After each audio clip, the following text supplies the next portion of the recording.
অনেকে অভিযোগ করে আল্লাহ আমার এটা দেয় নাই, ওইটা দেয় নাই, আমি এটা পাই নাই, ওইটা পাই নাই। ও পায়, আমি পাই না কেন? ওর চাকরি হয়, আমার হয় না কেন? ওর ব্যবসায় লাভ, আমার লস কেন? ওর বউ সুন্দরী, আমারটা কালা কেন? আছে না নাই? না, অভিযোগ করবেন না। আপনি যে অবস্থানে থেকে অখুশি, আপনি যেই অবস্থানে থেকে আল্লাহর কাছে অভিযোগ করতেছেন, আপনার এই অবস্থানে আসার জন্য অনেকে আল্লাহর কাছে দোয়া করতেছে, ঠিক কিনা? কিন্তু আপনি এই অবস্থানে খুশি না। অনেকে এই অবস্থানে আসতে চায়, তাদের স্বপ্ন যে তারা একদিন আপনার স্থানে আসবে, কিন্তু আপনি আপনার জায়গায় থেকে খুশি না। এজন্য উনজুর ইলা মান হুয়া আসফালা মিনকা, তোমার চেয়ে যে খারাপ অবস্থায় আছে তার দিকে তাকাও, তাহলে তোমার মনের দুঃখ ঘুচিয়ে দিবে কে? আপনার চেয়ে যে খারাপ অবস্থানে আছে তার দিকে দেখেন কি অবস্থা। আপনি এইটা চান, ওইটা চান, কত কিছু লাগবে আপনার। হসপিটালে যে দেখেন ক্যান্সারে আক্রান্ত রোগীদের কি অবস্থা দেখেন। ক্যান্সার যার নেই কোনো অ্যান্সার, বাঁচবে না সে। ওরে যে জিজ্ঞেস করেন, ভাই আমি তো বাড়ি চাই, গাড়ি চাই, আমার অনেক অভিযোগ, আমি এটা চাই, ওটা চাই, তুমি কি চাও? ক্যান্সার আক্রান্ত রোগীটা বলবে, আমি কিচ্ছু চাই না, আমি খালি বাঁচতে চাই। ক্যান্সার আক্রান্ত রোগীটা কি চায়? শুধু কি চায়? বাঁচতে চায়। আর আমাদের অনেক কিছু লাগবে। এজন্য বেঁচে যে আছি, এই জন্যই আলহামদুলিল্লাহ। শ্বাস প্রশ্বাস যে নিতে পারতেছি, বেঁচে আছি, অনেক দিয়েছে প্রভু, আর কিছু লাগবে না। আলহামদুলিল্লাহ পড়েন। চাওয়ার কোনো শেষ নাই, আছে?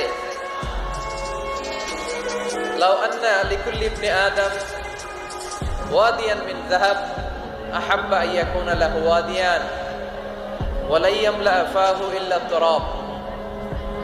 প্রত্যেক বনি আদমকে আল্লাহ তাআলা একটা করে স্বর্ণের পাহাড়ের মালিকও যদি বানিয়ে দেয়। কিসের পাহাড়? সবাই বলেন। দেখছেন শরীয়তপুরে? শরীয়তপুরে নাই স্বর্ণের পাহাড়? কোন দেশে আছে? সৌদি আরব। স্বর্ণের পাহাড় নাই, স্বর্ণের খনি আছে। স্বর্ণের পাহাড় এই পৃথিবীতে হবে না, স্বর্ণের পাহাড় পাওয়া যাবে জান্নাতে, ঠিক কিনা? প্রত্যেককে যদি আল্লাহ একটা করে স্বর্ণের পাহাড়ের মালিকও বানিয়ে দেয়, তারা আরো একটা স্বর্ণের পাহাড়ের মালিক হতে চাইবে। আচ্ছা বুঝে শুনে উত্তর দেন তো, আল্লাহ যদি আমাকে একটা স্বর্ণের পাহাড়ের মালিক বানিয়ে দেয়, আমার 14 পুরুষ এই পাহাড়, স্বর্ণের পাহাড় কেটে কেটে ভেঙে ভেঙে বিক্রি করে খেয়েও এই পাহাড়ের অর্ধেক কি শেষ করতে পারবো? তাহলে আরেকটা লাগবে কেন? স্বভাব, ঠিক কিনা? স্বভাব কে? একটা স্বর্ণের পাহাড়ের মালিক যদি আমি হই, আমার 14 পুরুষ খেয়েও শেষ করতে পারবে, তারপরেও আমি আরেকটা কেন চাই? স্বভাব। আল্লাহর হাবিব বললেন এটা স্বভাব। ওয়ালা ইয়ামলা আফাহু ইল্লা তুরাব। কবরের মাটি ছাড়া কোনো কিছুই তার এই জিহ্বাটারে থামাতে পারবে। যার আছে যত বেশি, তার আরো চাই তত বেশি। মানুষের আছে যত বেশি, তার চাই তত বেশি। শেখ সাদি রাহিমাহুল্লাহ, ইরানের বিখ্যাত কবি, বালাগাল উলা বিকামালিহি কাশাফাত দুজা বিজামালিহি, এই কবিতা লিখে বিখ্যাত হয়েছিলেন। তো ওনার একটা সময় আর্থিক দৈন্যতা যাচ্ছিল, টাকা পয়সা ছিল না, ফলে পায়ে দেওয়ার মতো জুতা ছিল না। কি ছিল না? জুতা ছিল না। তো খুব আফসোস করে একদিন মনে মনে আল্লাহরে বলে, আল্লাহ আমি এত বড় কবি, আমার পায়ে দেওয়ার মতো জুতা নাই। আফসোস করে ঘর থেকে বের হয়েছে। বের হয়ে দেখে এক ভিক্ষুক ভিক্ষা করে, ওই ভিক্ষুকের 2টা পাই নাই। ভিক্ষুকের 2টা, আর কবি সাহেবের কি নাই? জুতা নাই। কবি সাহেব যখন এই দৃশ্য দেখছে, হায় রে, আমার তো পা আছে, এর তো পাই নাই, সেজদায় পড়ে গেল। আর আল্লাহরে বলে, আল্লাহ শুকর, আলহামদুলিল্লাহ, বেশ ভালো আছে, আর কিছু লাগবে না। এজন্য শান্তি হচ্ছে শুকর আলহামদুলিল্লাহর ভিতরে। শান্তি কিসের ভিতরে? শুকর আলহামদুলিল্লাহর ভিতরে। এজন্য আওয়াজ করে পড়েন আলহামদুলিল্লাহ। আপনার চাহিদার কোনোদিন শেষ হবে না। দেখবেন যার পা নাই, সে পা দেখে আফসোস করে, ইস লোকটা হেঁটে যায়, কি সুন্দর যায়, আমি তো হাঁটতে পারি না, যদি হাঁটতে পারতাম, যদি 2টা পা থাকতো। যার পা আছে, সে সাইকেলওয়ালাদেরকে দেখে আফসোস করে, ইস আমার যদি একটা সাইকেল থাকতো তাহলে তার হাঁটা লাগতো না, সাইকেল দিয়ে বাজারে যেতাম। যার সাইকেল আছে সে আবার হুন্ডাওয়ালাদেরকে দেখে আফসোস করে, ইস একটা হুন্ডা যদি থাকতো তাহলে তো ভোঁ ভোঁ করা যাইতো না। হুন্ডাওয়ালার আফসোস আছে প্রাইভেট কারওয়ালাদের দেখে, তারা আফসোস করে ইস আমার যদি একটা কার থাকতো তাহলে তো কার চালাইতে পারতাম। যাদের প্রাইভেট কার এদেরও আফসোস আছে, ইস আমার যদি একটা হেলিকপ্টার যদি থাকতো তাহলে তো উড়াল মারতে পারতাম, ঠিক না?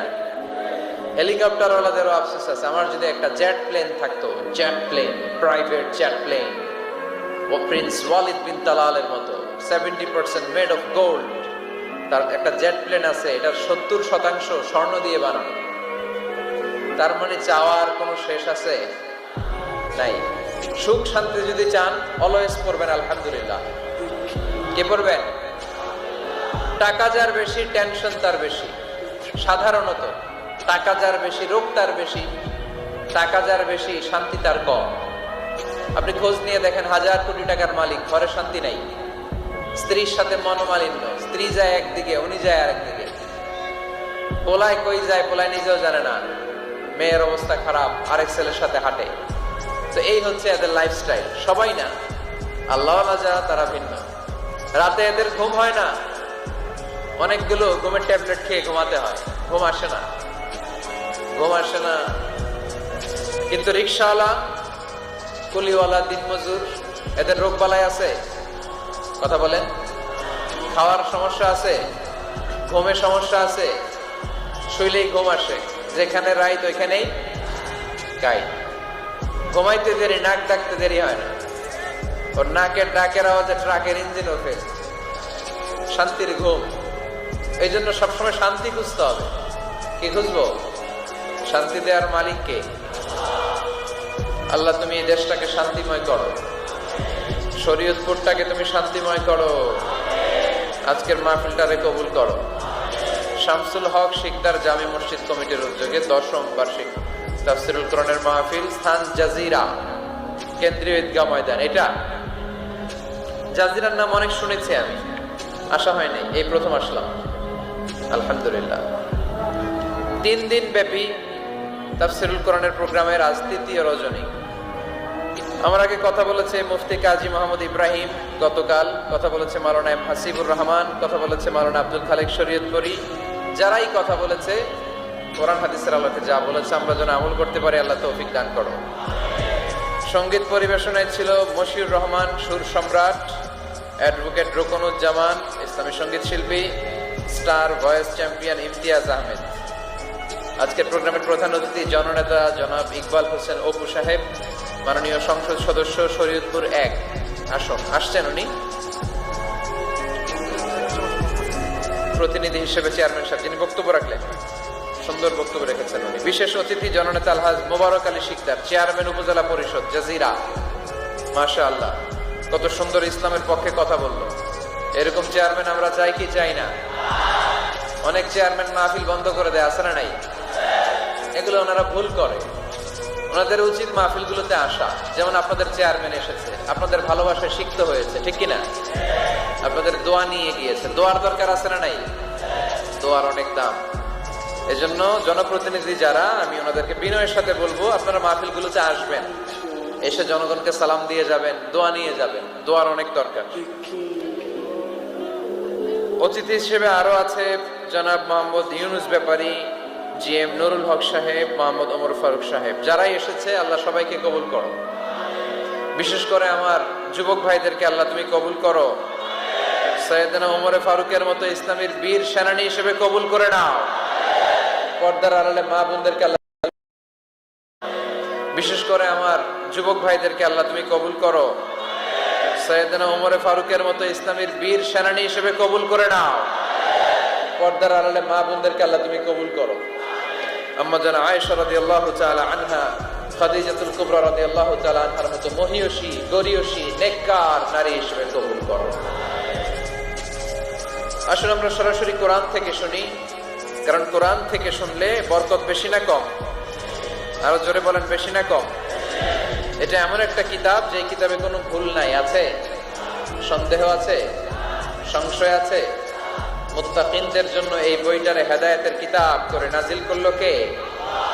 যালিকাল কিতাবু লা রাইবা ফি হুদাল লিল মুত্তাকিন। This is the book, the most authentic and original book in the world, whereof there is no doubt in it, and a guidance to those who are muttaqin. এটা এমন বই যে বইয়ে কোনো ভুল নাই, কোনো সন্দেহ নাই, কোনো সংশয় নাই। মুত্তাকিনদের জন্য এই বইটারে হেদায়েতের কিতাব করে পাঠালো কে? আবার আল্লাহ বলেন কিতাবুন আনজালনাহু ইলাইকা লিতুখরিজান নাসা মিনাজ যুলুমাতি ইলান নূর। নবী হে, এই কিতাবকে আমি নাজিল করেছি অন্ধকারাচ্ছন্ন মানুষগুলোকে আলোর পথ দেখাতে, বামপন্থী গুলারে ডানপন্থী বানাতে, জাহান্নামী গুলারে জান্নাতি বানাতে। এই কিতাব যদি কেউ পড়ে সে মানুষের মতো মানুষ হয়। ওই মানুষ কখনো অন্যায় করে না। এই কিতাব যে পড়ে এবং মানে, এই কিতাবের শিক্ষাকে যে নিজের মধ্যে ধারণ করে, সে কখনো মিথ্যা বলে না, মা বাবার সাথে বেয়াদবি করে না। ওই আলোকিত মানুষটা কখনো টেন্ডারবাজি করে না, চাঁদাবাজি করে না, দুর্নীতিতে চ্যাম্পিয়ন হয় না, ক্যাসিনো ব্যবসায় নামে না। এই কোরআন যারা বুকে ধারণ করে এরা কোনোদিন পেঁয়াজের দাম বাড়ায় না। জোরে বলেন ঠিক কিনা? এরা কখনো তাদের কোনো কাজে জনমানুষের ক্ষতি করে না। এরা সব সময় কল্যাণের পক্ষে, এরা মানবতার পক্ষে। এরাই হচ্ছে আলোকিত মানুষ, ঠিক কিনা? মানুষ হওয়া পৃথিবীতে বড় কঠিন। খালি চোখে যা দেখেন এগুলো মানুষ না, এগুলো জনসংখ্যা। এগুলো কি? এজন্য বলা হয় বাড়ছে জনসংখ্যা, কমছে মানুষ। বাড়তেছে কি, কমতেছে কি? মানুষ। গরুর পেট থেকে বেরোলেই ওটা গরু হয়ে যায়, ছাগলের পেট থেকে বেরোলেই ওইটা ছাগল হয়ে যায়, মুরগির পেট থেকে বেরোলেই ওইটা মুরগি। কিন্তু মানুষের পেট থেকে বেরোলেই ওটা মানুষ হয় না, ওটার মানুষ বানাইতে হয়, তাই না? আবার গরুকে কেউ কোনোদিন বলে না এই তুই গরুর মতো গরু হ, বলে? শরীয়তপুরে আপনারাও বলেন না? ছাগলকে কেউ কোনোদিন বলছে এই তুই ছাগলের মতো ছাগল হ। কিন্তু মানুষকে বলা হয় তুমি মানুষের মতো মানুষ হও। কোরআন পড়লে মানুষের মতো মানুষ হওয়া যায়, ঠিক কিনা? এই দুনিয়া এখন তো আর সেই দুনিয়া নাই, মানুষ নামের মানুষ আছে দুনিয়া বোঝাই, সেই মানুষের ভিড়ে আমার আসল মানুষ নাই, ঠিক কিনা?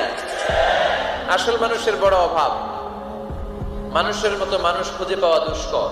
এই কোরআন এসেছে আমাদেরকে মানুষের মতো মানুষ বানাতে। এজন্য এই কোরআন থেকে শুনলে লাভ না লস? কোরআনের সাথে আমাদের সম্পর্ক বাড়াতে হবে। প্রতিদিন কোরআন তেলাওয়াত করতে হবে। আপনারা করেন? হ্যাঁ, আজকে করছেন কারা কারা দেখি? মাশাআল্লাহ, মাশাআল্লাহ, হাত নামান। ভিডিওটা শোনার জন্য সকলকে ধন্যবাদ।